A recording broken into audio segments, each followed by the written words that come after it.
potential ventures in doing good for goodness sake. The name needed work, but these weekly submissions were the foundation of everything the gang was building. It was important to remember that fighting back against Cornwall's corruption was only part of the mission. Often, the best way to pull the West out further from this dark age was with one good deed at a time. And the first of this week's potential ventures in doing good for goodness sake involved some charity work in Valentine.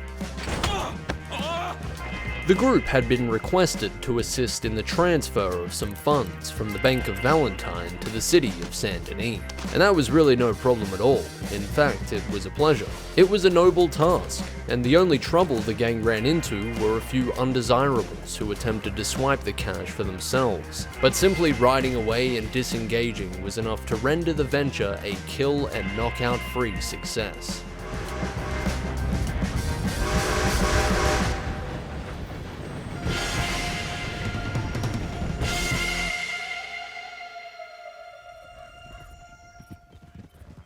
But no matter how many good deeds were done, it was never enough.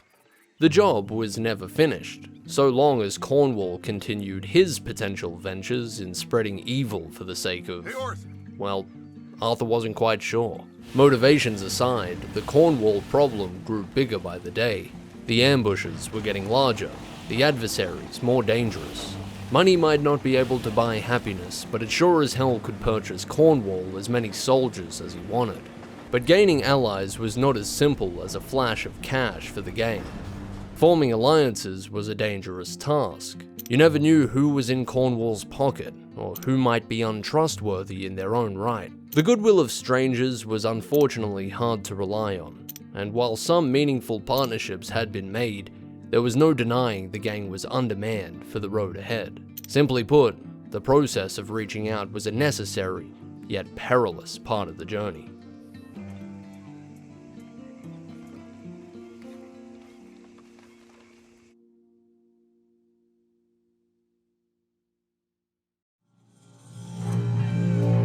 I'd say the worst way to start a mission in this challenge is with the realization that the lasso is disabled. It's kind of a good gauge on how painful things are about to be.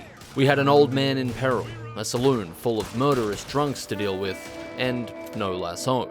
Just the recipe for a great time.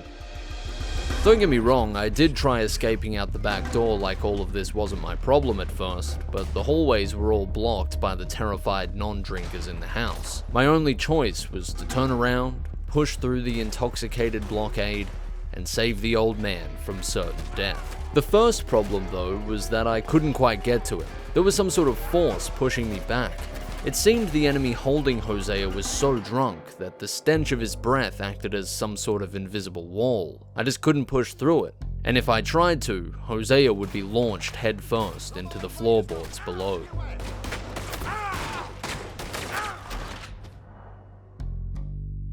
So, if I couldn't approach Hosea without the enemy throwing him to his death, and I couldn't lasso the enemy off of him, then what could I do? Because we couldn't just blow the dude's head off like the game was clearly prompting us to, so what was the alternative here? Well, I immediately wanted to know the extent of this invisible wall. That seemed like a pretty good place to start, because in my mind, the solution to this would be either punching or tackling the enemy off Hosea. So if I could somehow circumvent the invisible wall and get close enough to do that, we'd theoretically be able to avoid killing this guy. However, that would require somehow getting behind the enemy to the other side of the walkway, so I could test if the invisible wall worked from all angles or just in the direction the game expected us to approach from. The only way I could think to get behind the enemy was by leaving the building entirely and approaching through these doors here, which seemed kind of impossible once I realized you couldn't step a single foot outside the building without the mission failing. But still, I had a real feeling the key to this was getting close to Hosea's enemy at the very least, so I wasn't ready to give up on this line of thinking just yet. Although, unless Arthur was to miraculously gain the power of flight here, I had no idea how I was meant to get from here to there without triggering Hosea's death. I thought I had something good for a while when I tried to get one of the more aggressive enemies to chase me up the stairs and push me into the invisible wall a bit further, but getting this close from this angle only ever resulted in Hosea getting launched over the balcony. The next billion or so attempts were pretty much clones of each other. Up the stairs I went, and to his death Hosea fell. But the repetition wasn't all for nothing, because it was during my many trips up this stairwell that something new occurred to me. Western Jesus may not possess the gift of flight, but with the way this level was designed, my seemingly impossible destination might have been reachable without it.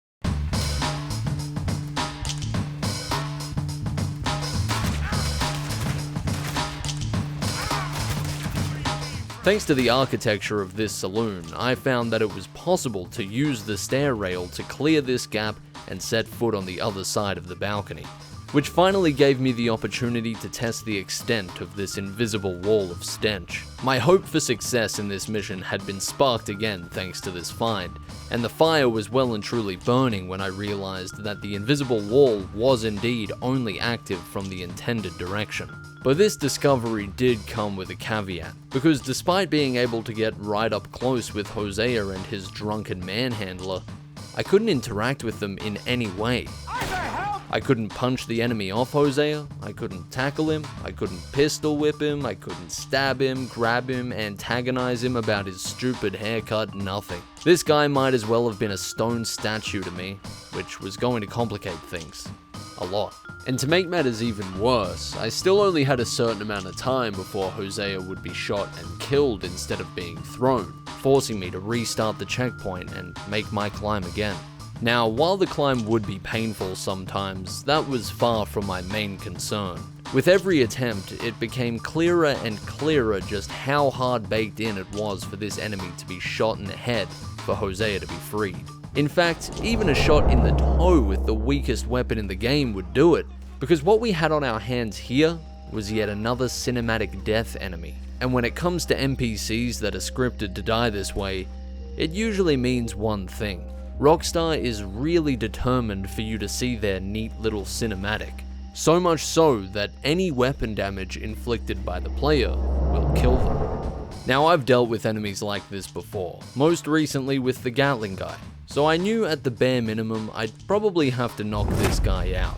And that was okay. If that's the only option I had, it was a hell of a lot better than blowing his brains out. But with no way to interact with this guy at all, hitting him and knocking him out just didn't seem possible. And so at this point, I leaned even heavier on trying to separate these two instead. My dream scenario at this point was that if I could find a way to free Hosea from this guy's iron grip, then maybe he'd be able to whip out his own revolver and get rid of his enemy for me. Problem was, no amount of punch spam, dolphin dives, or intimidation tactics would get this guy to move.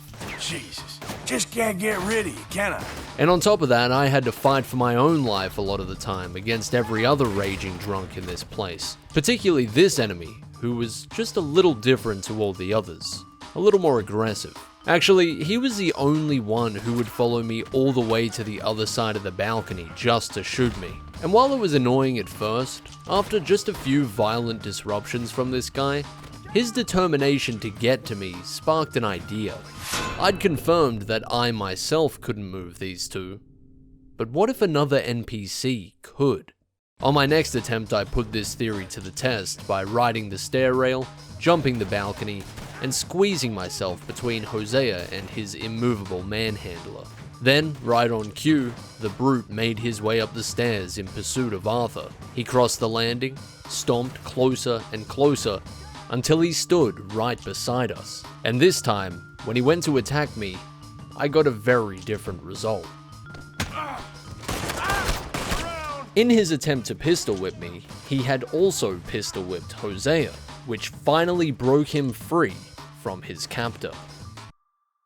Though, if you're familiar with this series, you probably wouldn't be all that surprised that any dream I had of Hosea acknowledging his freedom and saving the day for me was a stupid dream to have. Because this series takes dreams and crushes them. It grinds dreams into a fine paste and spreads them on a stale fuck you cracker for me to eat. You see, Hosea's separation from the intoxicated madman meant nothing, because despite his newfound freedom, Hosea either didn't realize or didn't care. Arthur, help!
I was a couple of hours deep into the mission by this point, so understand that this was quite a blow to my sanity. I did numerous attempts using this new method, just to conclude that not only was Hosea as immovable and unresponsive as before, but so was his enemy. The pair's unlikely separation hadn't changed a thing. And after all that effort, after stumbling across such a promising strategy that I held more hope for than I'd care to admit, to see these drunks still outwit me was devastating. Not to mention my only other saving grace, which was to knock this guy out, seemed even less possible now, as most of my inputs were still disabled when standing near him, leaving both of my potential solutions useless. So I reacted the way all reasonable people react when things don't go their way. I went on an unhinged rampage and destroyed absolutely everything in sight. I shot out the lights, blew furniture apart. You can call me Bill Gates if you want to, buddy, because I even went for the windows. I had officially entered that stage of strat testing where all logic was thrown out in favor of brainless button mashing. But you know, much like Billy over there, going for the windows just might have been the greatest decision I ever made in my life. Because if I hadn't, I never would have stumbled across this. Bastard!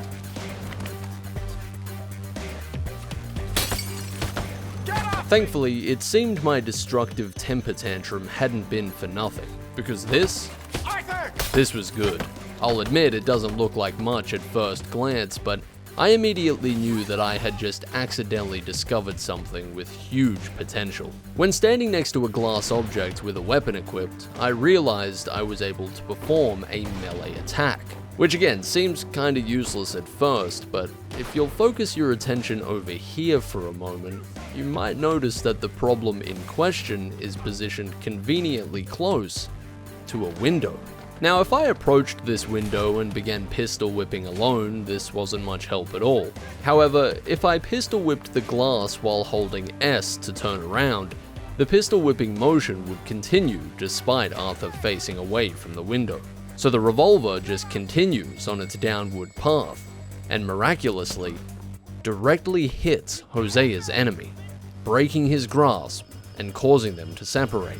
And I say miraculously here because this was technically the first direct interaction anyone had had with Hosea's manhandler. Even the aggressive drunk had only technically been able to hit Hosea, likely because enemies can rarely commit friendly fire. But now that Western Jesus was swinging the pistol, it was Hosea's enemy who was knocked away. And it seemed that distinction was important, because Hosea's enemy had entered a completely different state than what I'd ever seen. Not only was he detached, but now he was also able to be ragdolled rather than remaining the immovable object he was before, which of course meant that I could now knock him over and push him around. I still couldn't slap him, grab him, stab him, or otherwise interact with him directly, but this was easily the biggest change I'd seen so far. This was progress. Hosea didn't seem to realize it yet, but this was progress.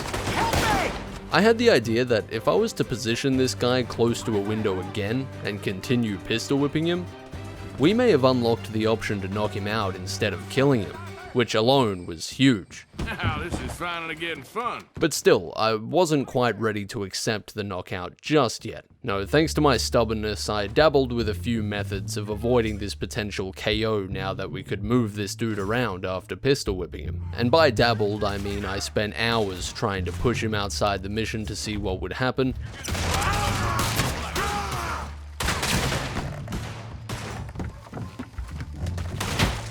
as well as shooting out the balusters upstairs and trying to get one of his own drunken buddies to knock him to his death for me. These were good enough ideas, and I'm glad that they were tested as extensively as they were, but no method of indirectly getting rid of this guy worked. And believe me when I say, I tried. I hosted multi-hour-long live streams just trying these various methods.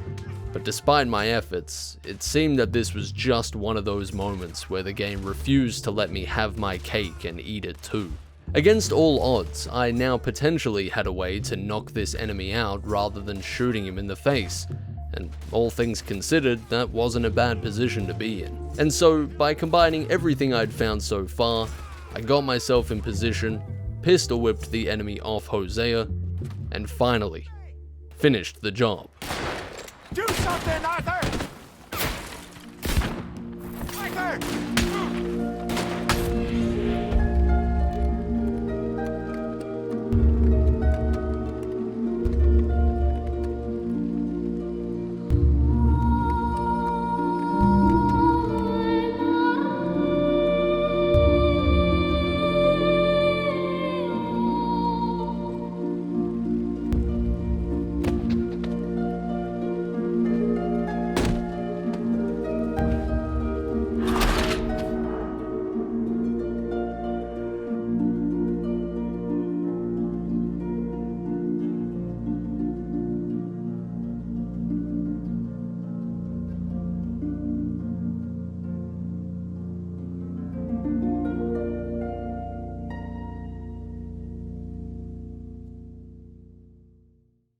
As you can imagine, Hosea's decision to end himself despite being free kind of broke my brain a bit. For a little while, I just couldn't figure out why he was responding this way. I was actually being gaslighted into thinking this entire strategy was a bust. That was until I discovered that knocking Hosea's enemy out actually does work on one technicality.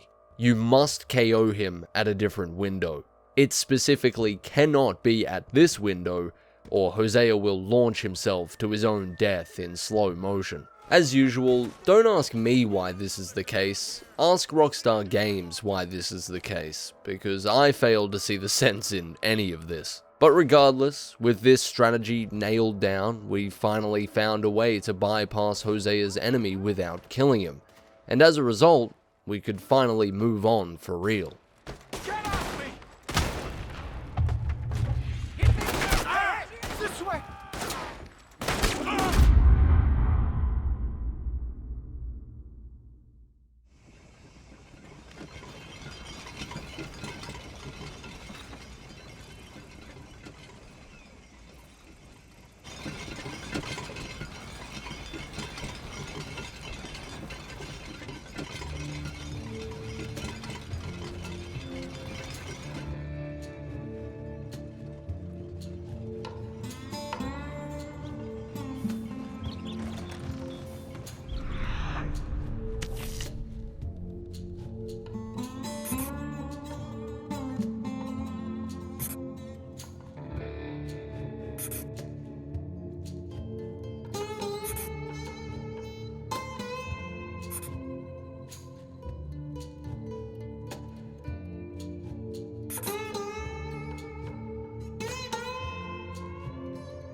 hand out the liquor.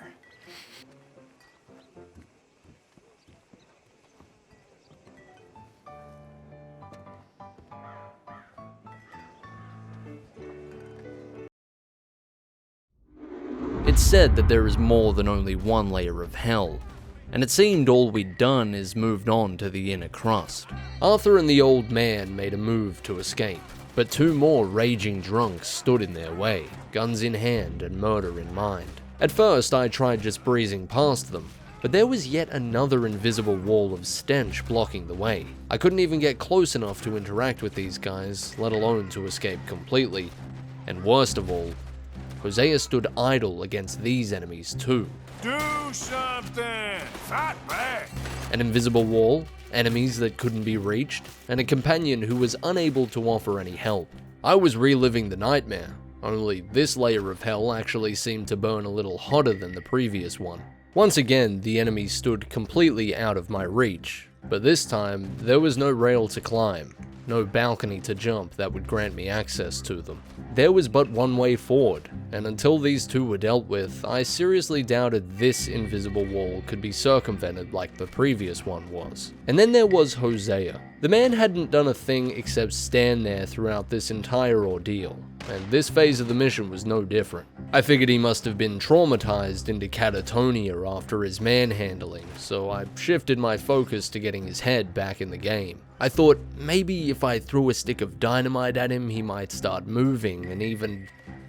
who am I kidding? I just really wanted to throw a stick of dynamite at him for being such a lazy bastard. And while Hosea's sense of self-preservation wasn't quite up to scratch, it seemed our two enemies didn't really like the idea of being blown up, which gave me an idea. As you can see here, throwing dynamite near these enemies causes them to dive for cover, so I decided to throw some dynamite behind them, and in an effort to avoid becoming little piles of bolognese sauce, they dived in the only logical direction available. Now, I wasn't sure if this was more a come-to-Jesus moment for them or for me, but either way, I knew this was good. With these guys on my side of the invisible wall, the usual stuff could be tested. All of that was disabled here too, because of course it was, which really cemented the mirror image that this phase of the mission was. Wasting no time, I could only do what was logical. As much as it would sting, if the mission was going to copy and paste problems, then I would copy and paste solutions. On my next attempt, I coaxed the enemy to dive inside and shuffled over to the nearest window. Leaving this mission with 3 knockouts instead of 3 kills was about as good as it was gonna get, and so I started pistol whipping. Or, well, I tried to. But that was where this hellish mirror image faltered a little. In the worst way possible, actually. Out of everything that had remained the same, my ability to pistol whip near glass objects was gone. It didn't matter which window it was or how much I spammed the attack button, it was gone. And after some testing, it seemed it left the moment Hosea's enemy was dealt with.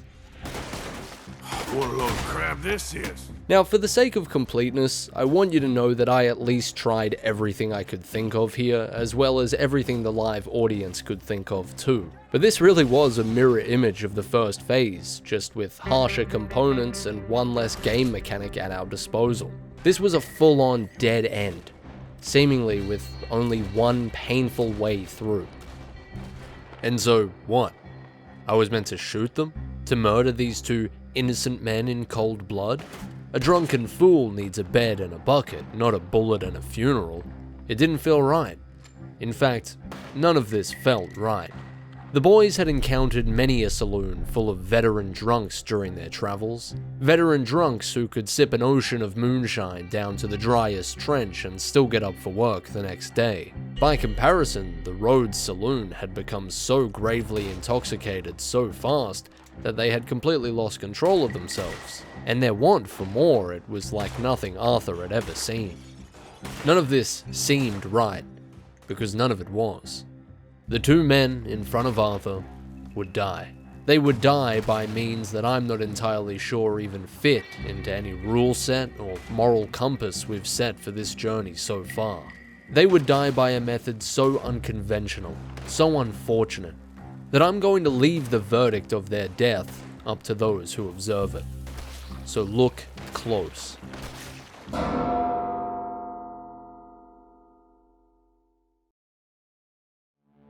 Hosea makes for the exit, but the doors fly open for all the wrong reasons.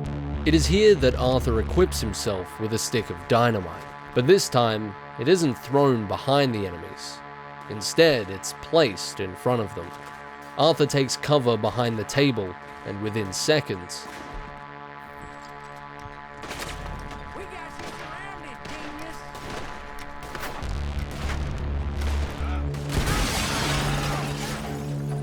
the enemies shoot the dynamite and are killed.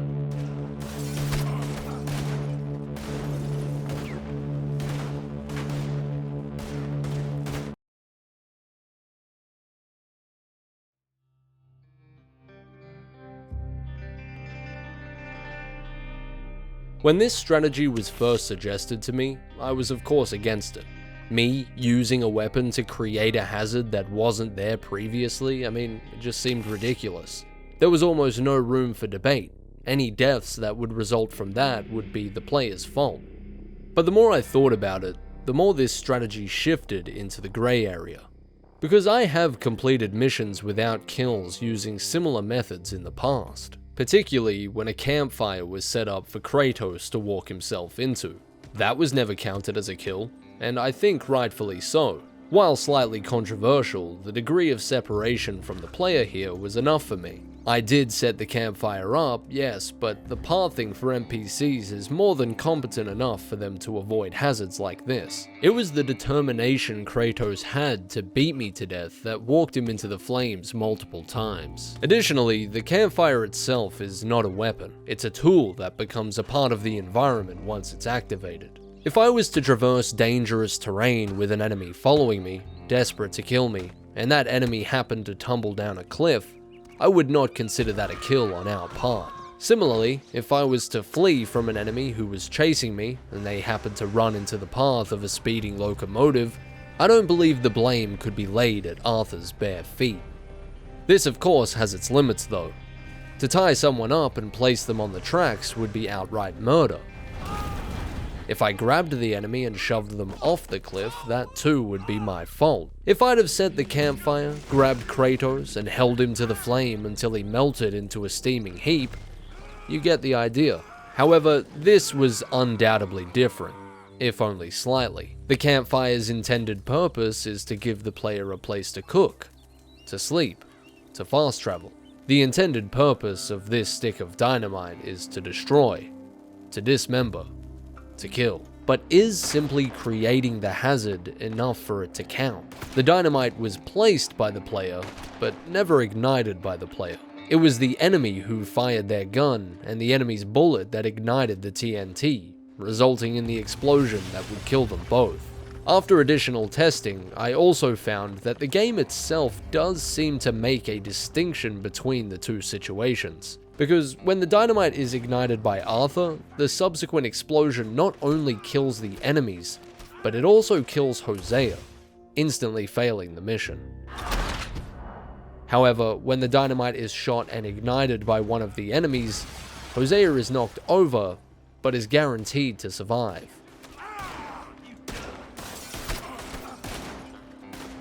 Finally, but perhaps most importantly, the screen effect that usually flashes upon a player killed does not appear when the enemies are killed by the explosion if they are the ones to shoot the dynamite, suggesting that the game itself does not consider the player responsible for their deaths.